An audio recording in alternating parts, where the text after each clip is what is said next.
Hi, I'm Justin. I'm an alcoholic. So, March 24th, 2015, at the recommendation of my shrink, she said that there's nothing I can do for you. You're one of the angriest people I've ever met. Why don't you do 90 and 90 in AA? And what are you talking about? And that day I had a wife, kids, and I'm at the community pool uh, doing what I know to be now controlled drinking. Uh, I had like four pints of PBR, and those were all I was going to have. And then I'd get on the bike and go to the store and get four more, and then go get four more.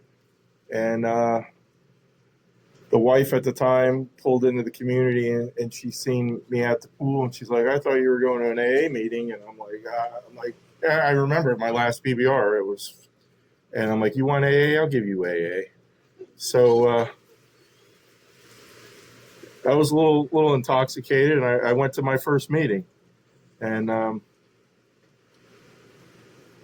they told me that I was the most important person in the room. And I remember them saying that if you don't have to drink again if you don't want to. And I didn't even really like not want to. I didn't even want to stop drinking, to be honest with you. Uh, but life was getting unbearable. Uh, Something was wrong inside, and they had me on meds and all kinds of stuff. But like I was doing absurd things even without alcohol. And my ex-wife, like, she called me out on it, so I went in there, and they had like a 6 o'clock meeting. They had an 8:15. I think they had a 10 o'clock and like a midnight meeting. And they told me that I got a hard head and a hard heart, and if I don't put any booze in my system, no matter what, like one day at a time, I'll get like this psychic change. Because booze was blocking the sunlight of the spirit they spoke of. Sunlight of the spirit sounded pretty good to me, I guess. Um, and I went back to the meeting, and then they told me, you're not so important anymore. And I was plagued with depression, anger, resentment, fear. I didn't even know what resentment was. But like, I knew I was on meds for depression and anxiety and nightmares. And I was always under what the book says, constant fear and tension. And we're sitting there, and somebody's reading how it works, and it's like old biker dude comes in or whatever. And when they read how it works, and all of a sudden he slams his hand down. What's the point? I'm like, what an idiot. And they said the point is we're willing to grow along spiritual lines. The principles we have set down are guides to progress. We claim spiritual progress, not spiritual perfection. And I'm like, oh, okay. So I stood with the not perfection thing. And now I just want to read a little bit out of Bill's story. I'm really all over the place today, so please bear with me. I apologize, and thank you for having me and inviting me here. So there's this guy in Bill's story.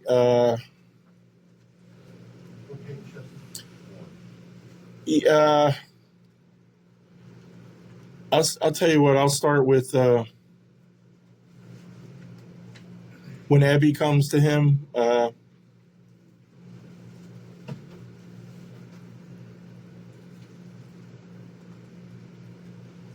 think it's on page 9.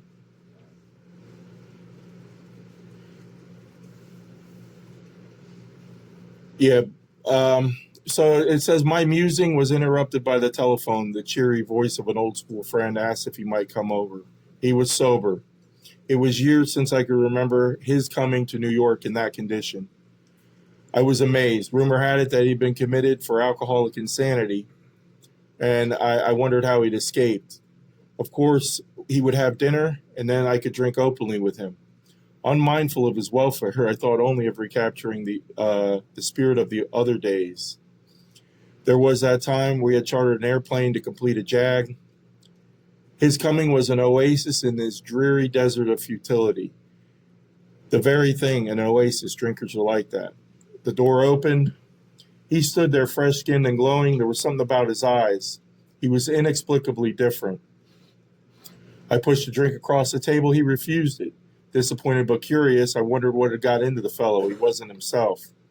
Come, what's this all about? I queried. He looked straight at me, simply but smiling. He said, I've got religion. I was aghast. So that was it. Last summer, an alcoholic crackpot. Now I suspect a little cracked about religion. He had that starry-eyed look. Yes, the old boy was on fire, all right. But bless his heart, let him rant. Besides, my gin would last longer than his preaching. But he did know ranting. In a matter-of-fact way, he told how two men had appeared in court persuading the judge to suspend his commitment. They had told of a simple religious idea and a practical program of action. That was 2 months ago, and the result was self-evident. It worked. He had come to pass his experience along to me if I cared to have it. I was shocked, but interested. Certainly I was interested. I had to be, for I was hopeless. So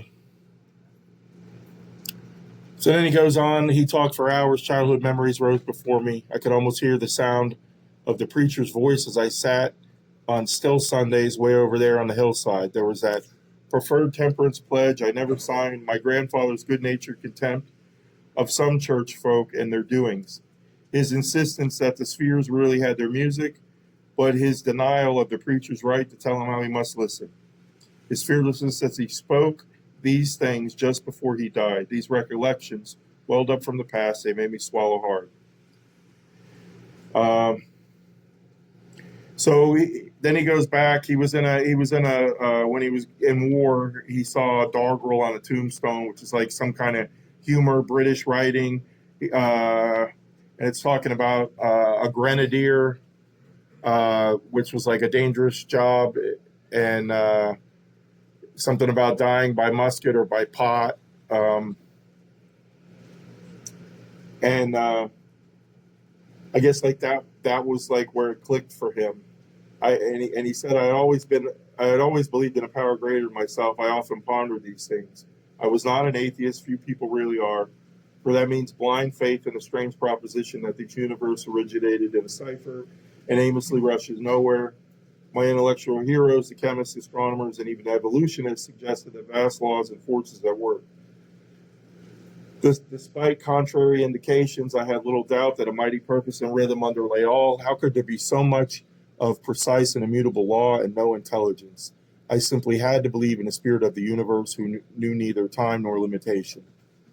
But that was as far as I had gone. With ministers and the world's religions, I parted right there. When they talked of a God personal to me who was love, superhuman strength, and direction, I became irritated and my mind snapped shut against such a theory.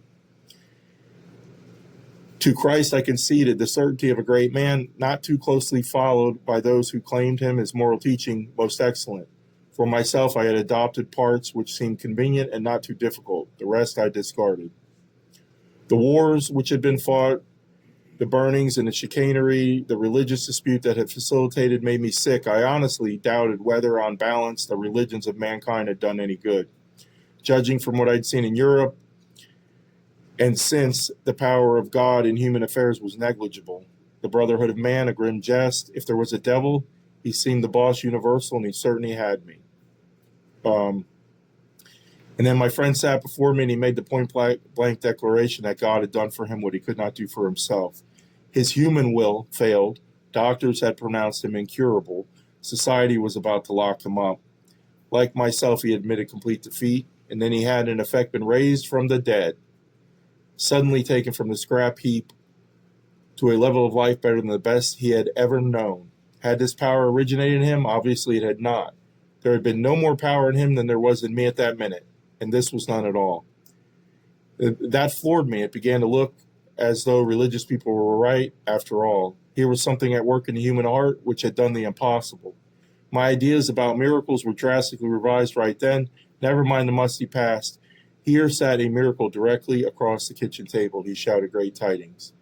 I saw that my friend was much more than inwardly reorganized. He was on a different footing. His roots grasped a new soil. But despite all that, the example of my friend remained in me vestiges of my old pride. The word God still aroused antipathy.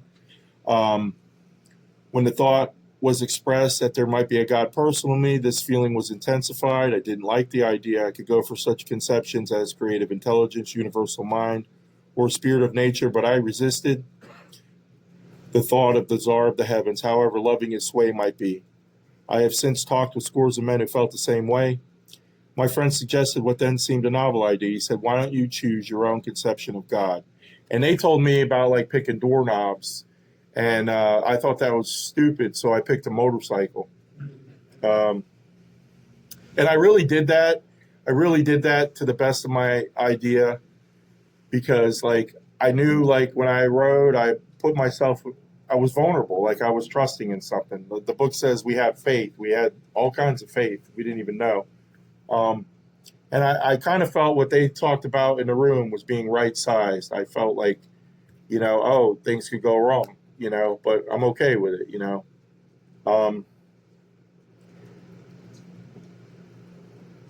So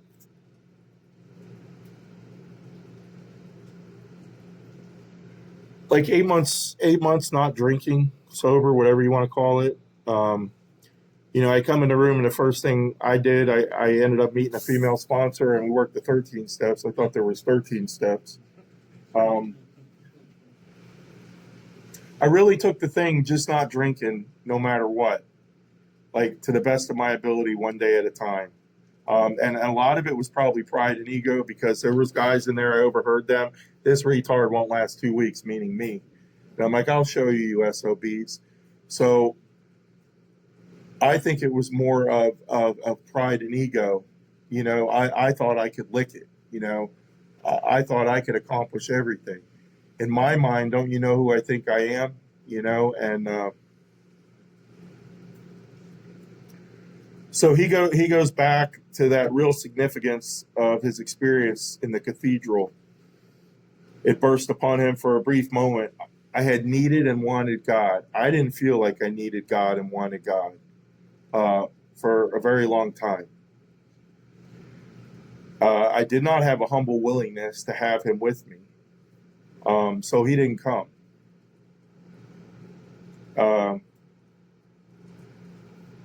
So I had got hurt at work, and it was a career ender for me.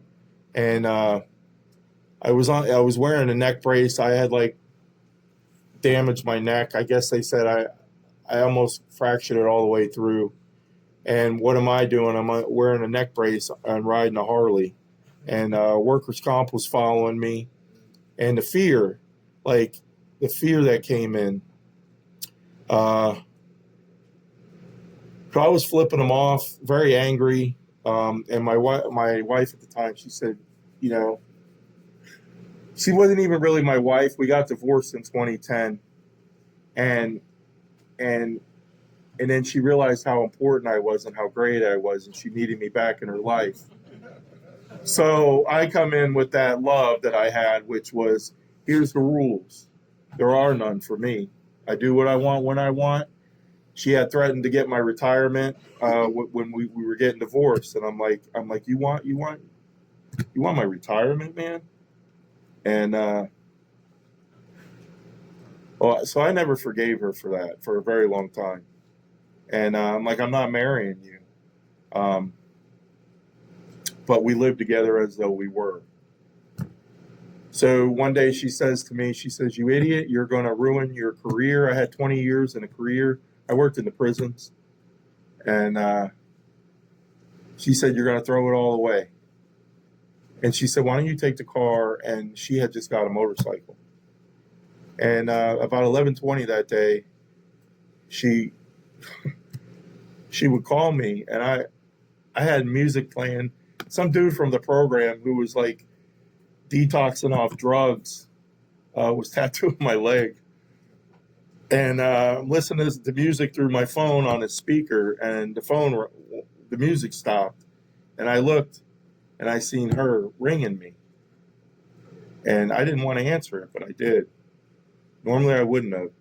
And I'm like, what do you want, And she had just been struck by a car. And she told me her leg was missing and she was bleeding out on the side of the road. And so I went there with the guy, and I just remember him looking at me, holding on. And I said, bro, I'll let you out, but I can't take you back. And he just said, I've never been straight riding this way before. And broke every law or whatever. And I got there, and I had a pistol in my waistband, and I had plans to smoke the dude as soon as I got out of the car. And when I got out of the car, I seen him. And I don't know, like that was God doing for me what I couldn't do for myself. And they're loading her in the ambulance, and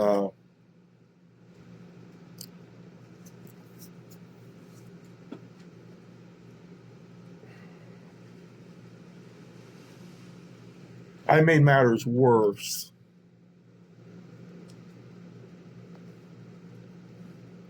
But I wasn't drinking, but I made matters worse.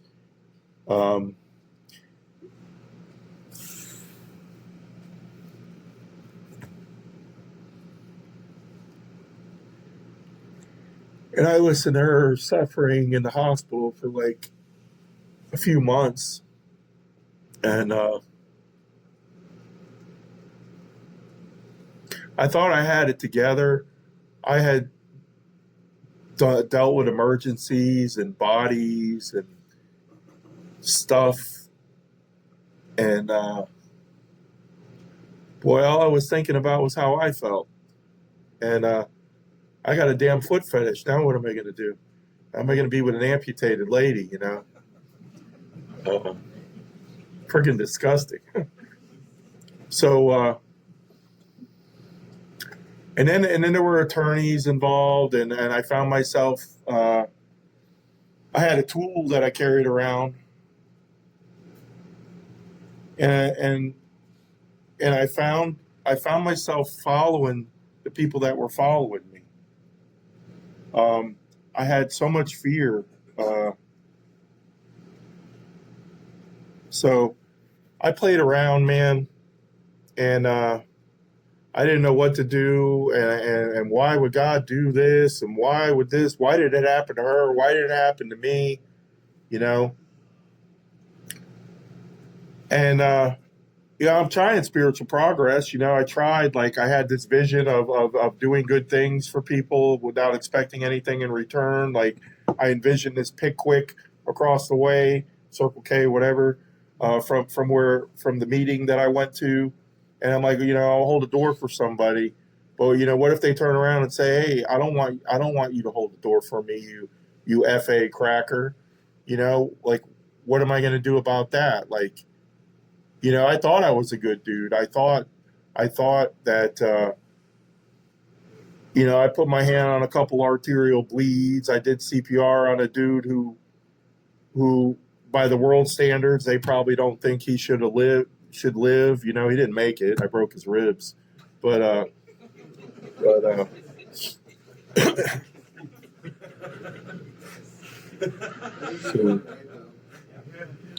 so like I looked at Bill's story, and I'm like he fancied himself a hero. Like, you read in his story, I had arrived, and I could relate, like, and then he was seeing a doctor who prescribed for him because he was still plagued with waves of depression and anxiety. And man, I can't tell you how long I looked at, like, step 2. When the hell am I going to be restored to sanity? I would go to some meetings, and they're like, an AA meeting, and they say, well, if you've taken any minor mood altering substances, please refrain from sharing. And I'm like, I need my psych meds, you retard. Like, who are you to tell me I can't say anything? Like,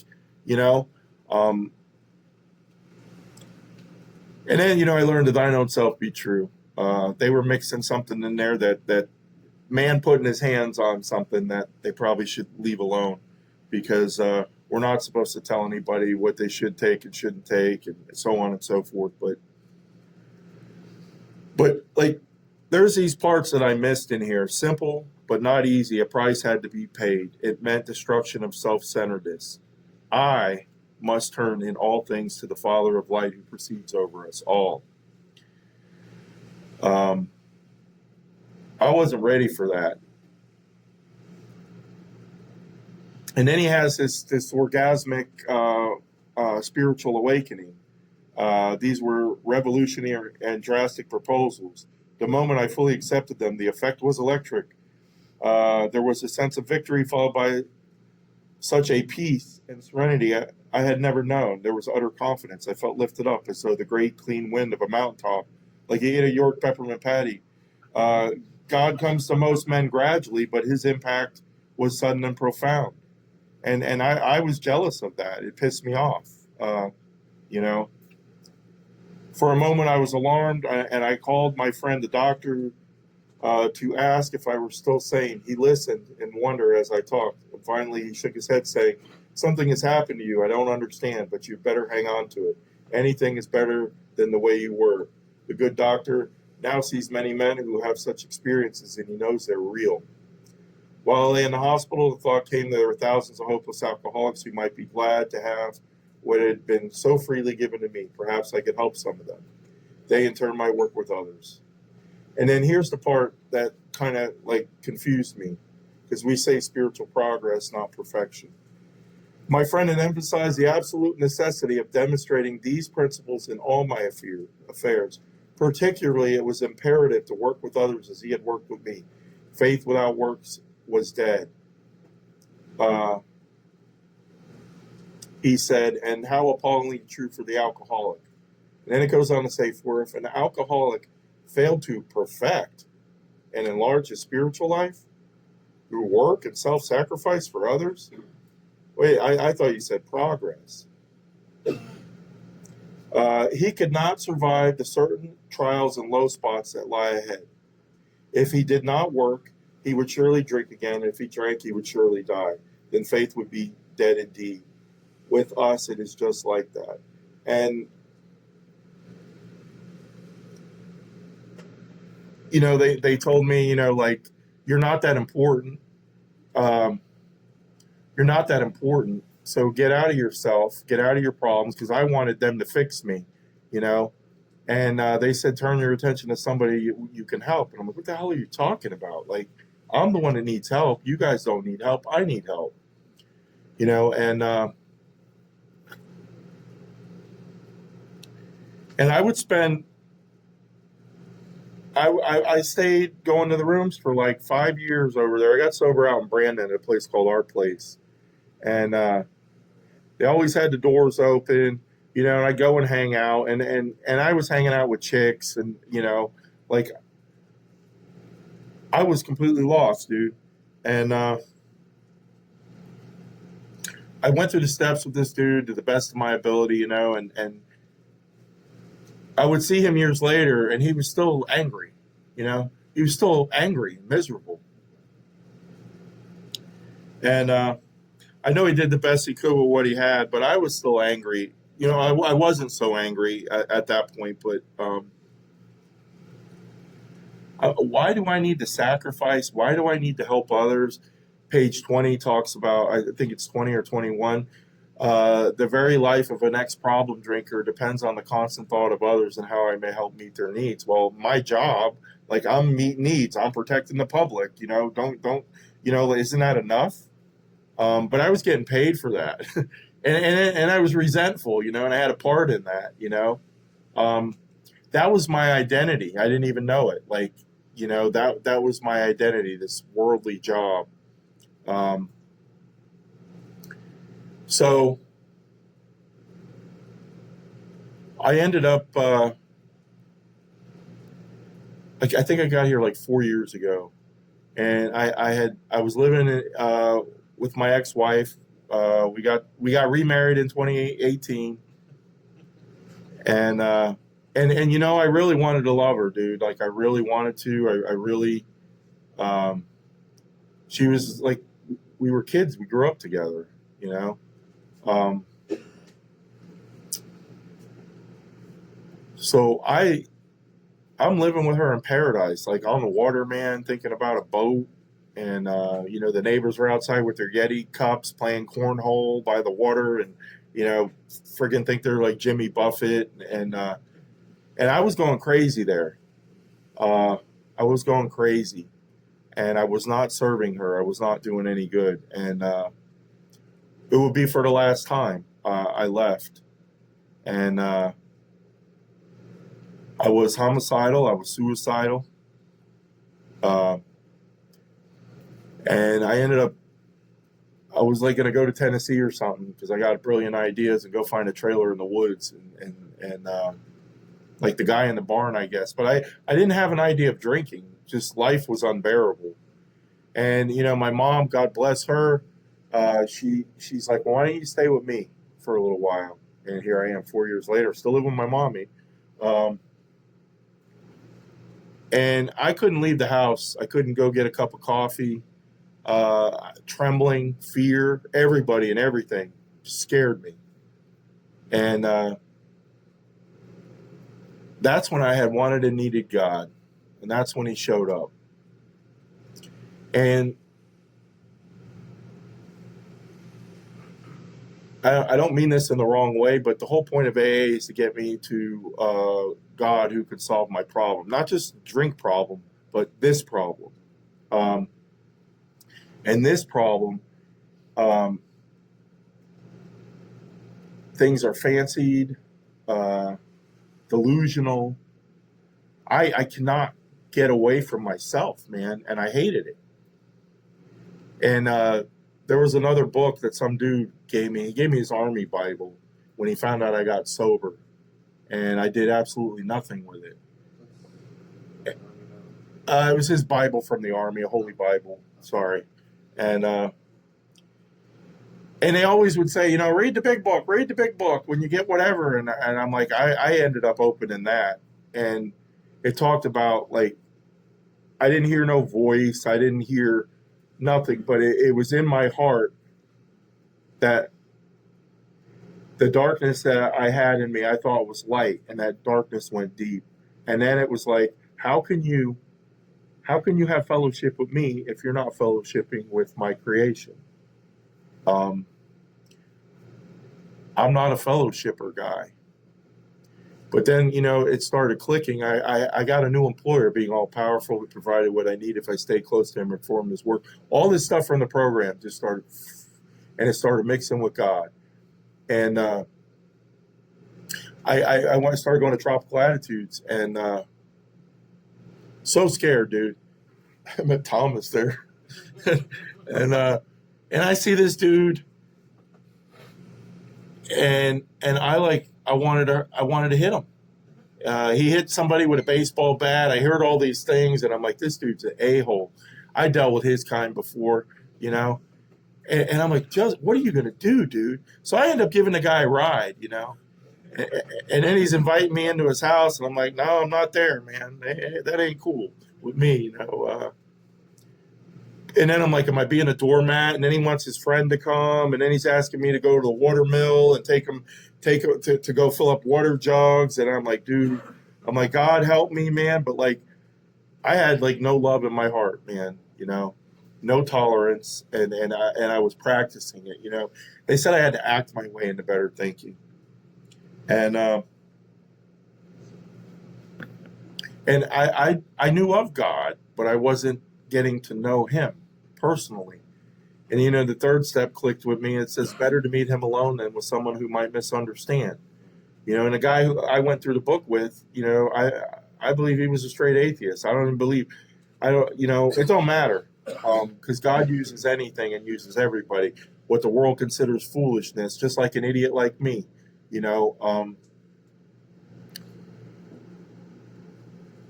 So I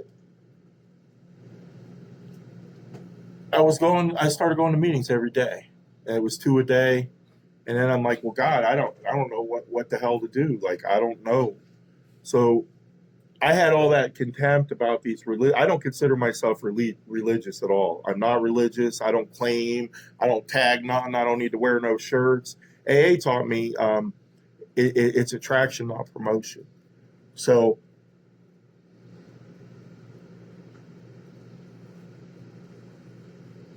in these last 4 years, I found myself going to some bozo church, which I know is corrupt. Like I know it's corrupt. I wasn't drinking the Kool-Aid, but I went there. I went there to learn. Like I didn't realize how am I gonna?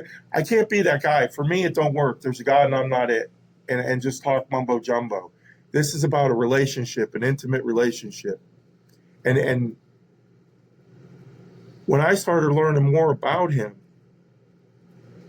it made this book so much more valuable. The words in here. For me, my God was a servant.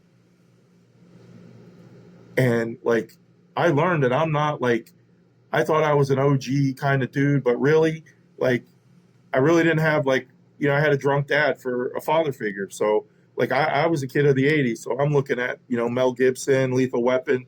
That looks like a good decision, a way to carry yourself. Really, I was just afraid of people, man, my whole life. I don't even know. It was only by God's grace I got through the prison thing. I thought I had done good there, but I was just an egomaniac with an inferiority complex. And I got worse in there. Like I wasn't cut out for that line of work. Like, but I didn't have the courage to see these things. Like I was completely lost. And where it says that he would surely die. I'm not so, if I drink, I'm not talking about the physical death. I'm talking about that spiritual death. And that's what scares me.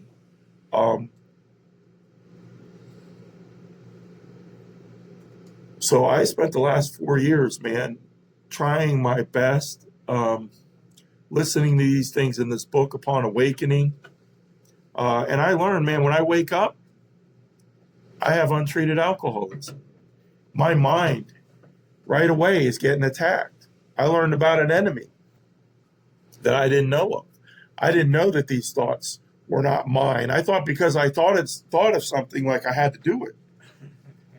I have no effective mental defense. And these trials and low spots came, and I'm a connect the dots guy. So like, and I'm grateful for that. It's been a slow, painful recovery. And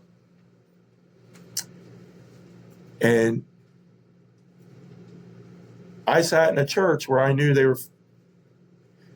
were judging me. They had me on camera. Like this guy's got armed guys that walk around him, the pastor, carrying pistols. And that's the kind of stuff that made me run from God. See, I had an idea of God the way these bozos represented him. And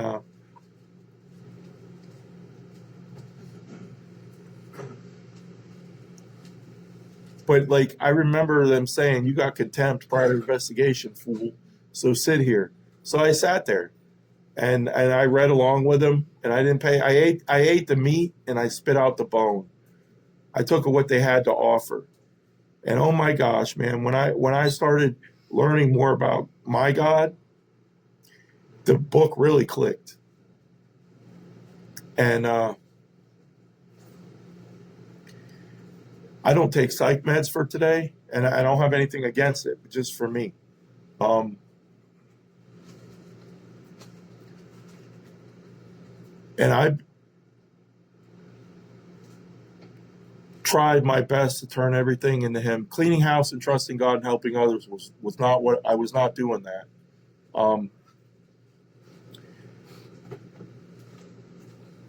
And today, like,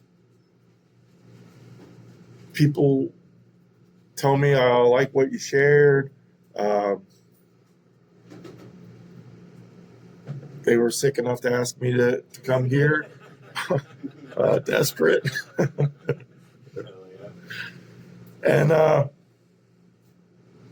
He's become the most important thing in my life. I don't think about booze for today. I can't tell you the last time I have. Um, I have that position of neutrality where I feel safe and protected, but fear crops up all the time. I and that's where this perfection comes in. So I heard a dude in the room say, in archery, when is there any archers in here? So am I on when I say this? Like, if you miss the bullseye, that's a sin, right? So you're shooting for the target, but you miss and it's a sin. And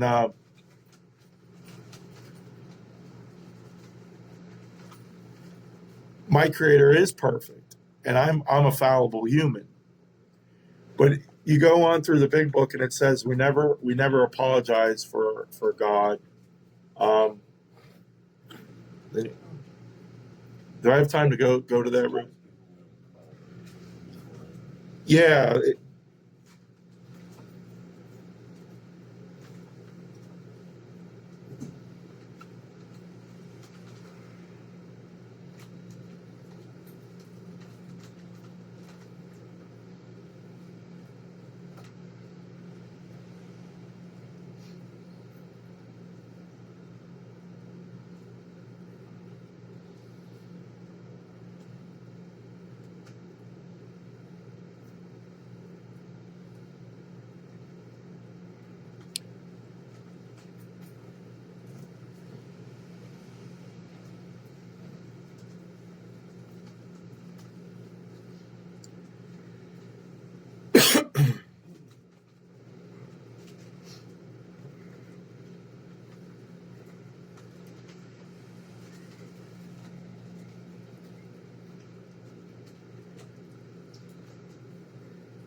And then in chapter 5, 66, but with the alcoholic whose hope is the maintenance and growth of a spiritual experience. This business of resentment is infinitely grave. We found that it is fatal, for when harboring such feelings, we shut ourselves off from the sunlight of spirit. The insanity of alcohol returns, and we drink again, and with us to drink is to die. Um,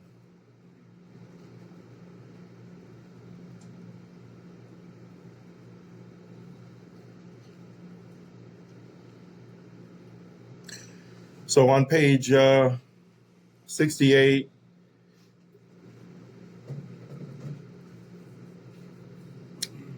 we never apologize to anyone for depending on our Creator. We can laugh at those who think spirituality is a way of weakness. Paradoxically, it's the way of strength. The verdict of the ages is that faith means courage. All men of faith have courage. They trust their God. We never apologize for God. Instead, we let Him demonstrate through us what He can do. We ask Him to remove our fear and direct our attention to what He would have us be at once we commence to outgrow fear. And what He would have me be is that, like you guys told me in the room, that if I stop comparing myself away from you guys and identified as one of you, then I would be a trusted servant. Trusted servant, you know. But like I had to connect dots, and I'm a member of Alcoholics Anonymous because I say I am.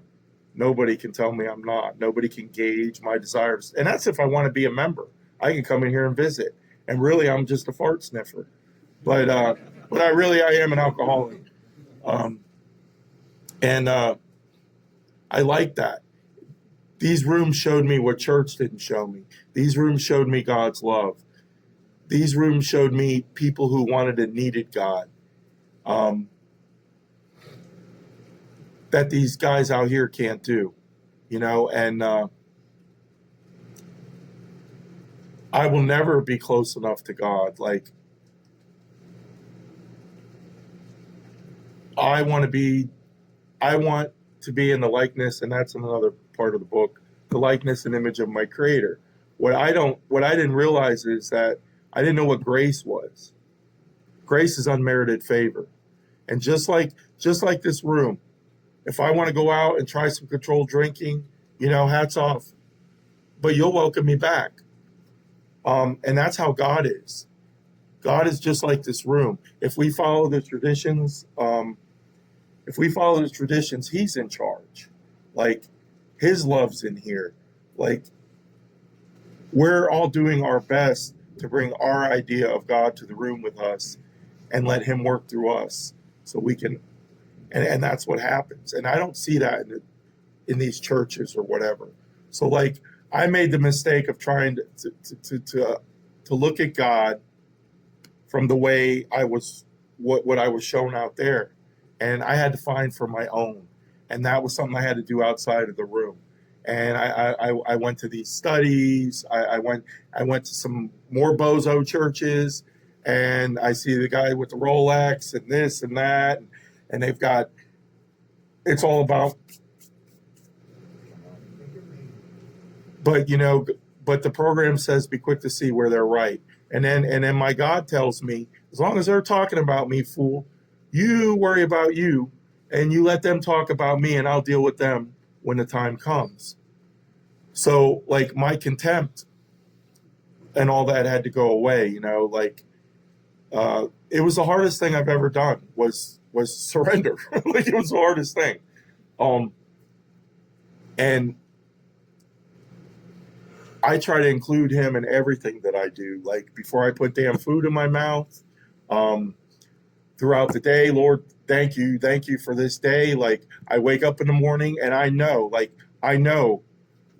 these things in the book came to me. Like,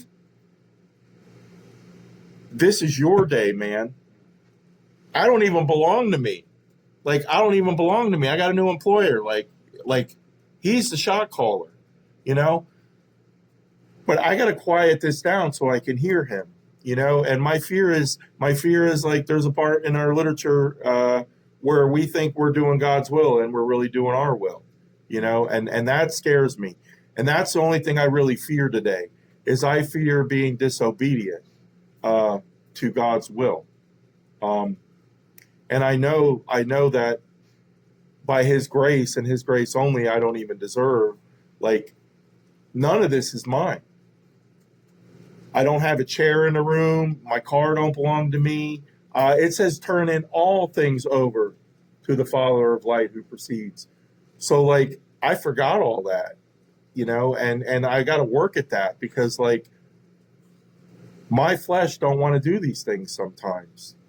It requires me to, somebody threatened me, on more than one occasion recently, and I had to walk away, and the fellowship come outside after the meeting, and they saw me walk away, and they told them to go, they protected me. God used them to protect me, because I really thought about other things. My first thought was, dude, you gotta do something about this. You gotta shut this down right now. And then what kind of fool would I be, And then they come over and they said, let's pray, Justin. And that just blew my mind. But, it's the one thing we don't want to talk about in here. We're in a place to get a relationship with God, but you say His name, oh my God, antipathy arises. You're going to scare them away. We're going to scare them away, but we tell them go drink, So, I listen to all that crap, man. And you know what? I caused harm to a lot of people. But mostly really who I went against is I went against my Creator, man. In 4:17, it talks about, when I complain about you or me, I'm complaining about God's handiwork. It says that nothing happens in His world by mistake, And I'm in the world to play the role He assigns. And there's a part in there, the guy says when he found God's will for him, he found out who he was. And now I know who I am. Now I know I'm a child of God because I asked Him and I acknowledge Him as my Father. He's showing me things that my dad, my worldly father, couldn't show me. He did the best he could with what he had. He's one of us, but he don't claim it. So today I get blessed, God's my teacher and He's my sponsor. I don't have a sponsor. I don't have a sponsor, and I'm not frowning on that. But I do seek wise counsel. As I grow in my faith, I have to be around people that are evenly yoked, like people that are on the same path, people, places, and things got to change. Like for me, and I found a place. I found a place. Like God taught me, like bad trees don't produce good fruit, and good trees don't produce bad fruit. You'll know people by their works, not what they say.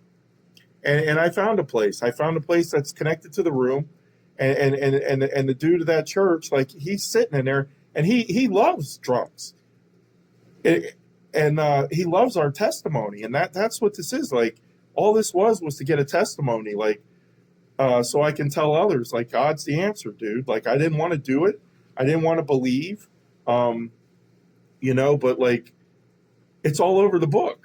But yet we want to talk about Sister Ignatia and war stories and um,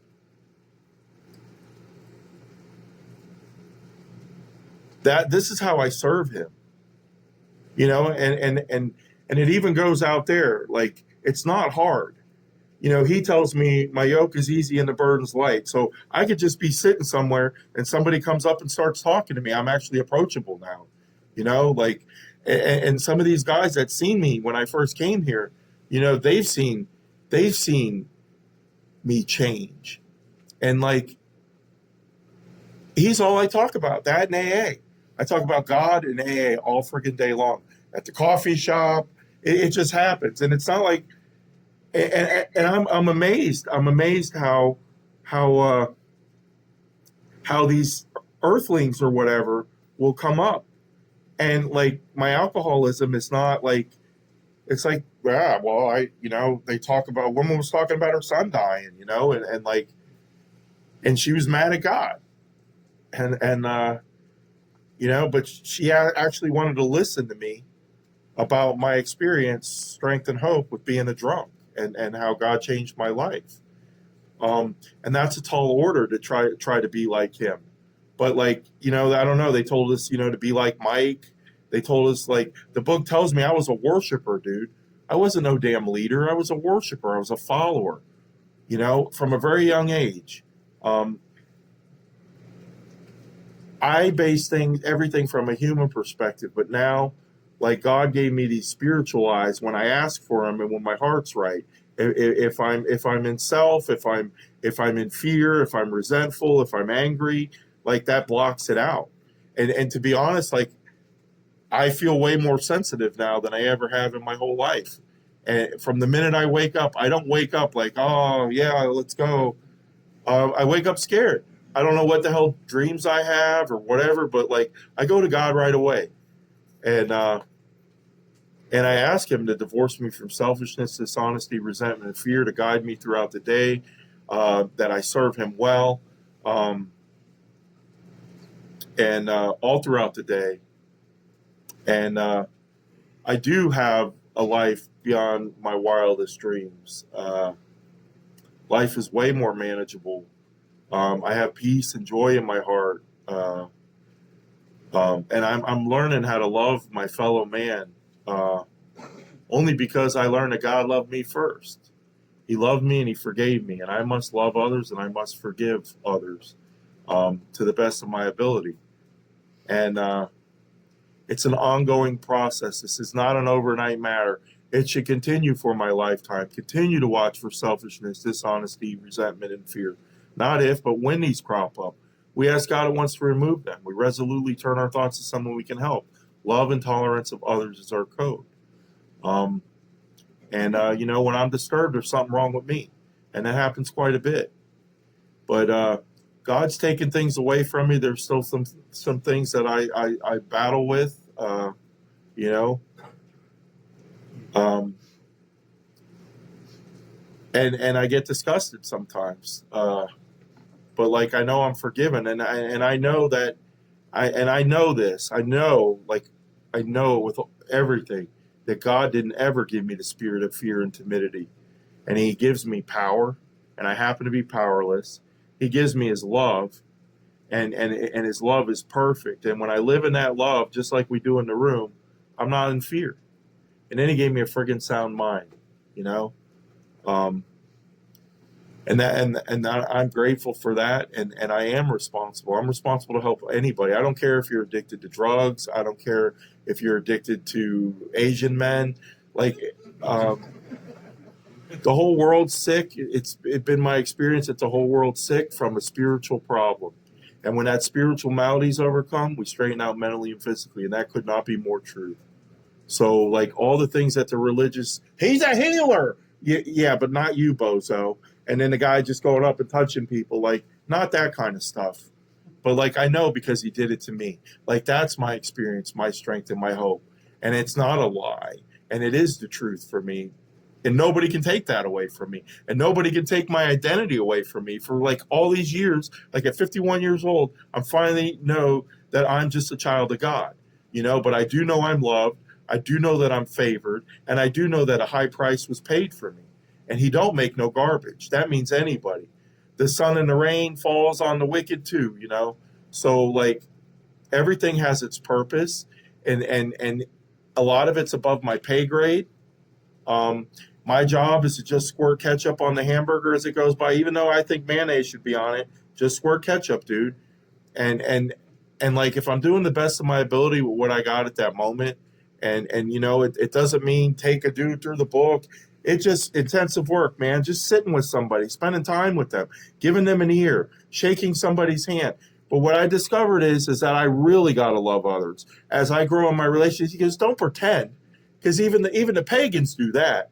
But you must really love others. If you can't love people you can see, how can you love me who you can't see? And that stuff started meaning stuff to me. And it's like, oh, he's right. I am not that important. I'm in the world to play the role he assigns. And I'm his trusted servant for today. And I'm trudging the road of happy destiny. To destiny is the end. This is supposed to be enjoyable. And I'm grateful to do it with all of you. I'm grateful for you having me and for, for this freedom and another day of sobriety. So thank you.